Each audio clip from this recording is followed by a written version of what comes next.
हजुरको नाम के अरे? दुर्गा प्रसाद पाण्डे। दुर्गा प्रसाद पाण्डे, सुस्पुरा होइन हजुरको घर? हजुर हजुर। अनि हजुर सधैँ साइकलमा दुध लिएर आउनुहुन्छ, सधैँ हिँडेरै आएको देख्छु, कहिले चढेको देख्दिनँ। अनि किन नि तपाईँ साइकलमा नचढ्ने? हजुर पहिले त 1% सिक्दै नसिकेको हो। दोस्रो अहिले त यो अपरेसन भएदेखि हात खुट्टाले नै काम गर्दैन। साइकल कहिले चलाउनु भयो कि नै? नै चलाइन। कति वर्ष भयो यसरी साइकल बोकेर लिएर आएको, दुध पुर्याउनु लागेको कति वर्ष भयो? त्यही 5-6 वर्ष भयो होला। 5-6 वर्ष यसै बोकिराख्नु भएको छ। अनि यहाँबाट कति बेरमा तपाईँ घरबाट यहाँ आउन र घर पुग्न कति समय लाग्छ नि? त्यही 20 मिनट। 20 मिनट जाने 20 मिनट आउन? हजुर। भने सधैँ हिँड्नुहुन्छ बिहान बेलुकी 2 पटक गरेर? हजुर।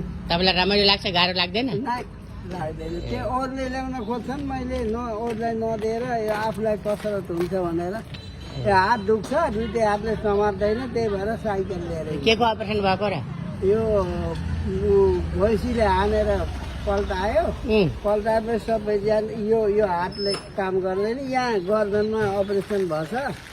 तपाईँको 6वटा रड छन् यसमा।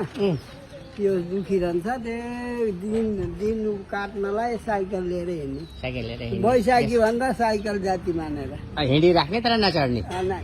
ल हस्, धन्यवाद।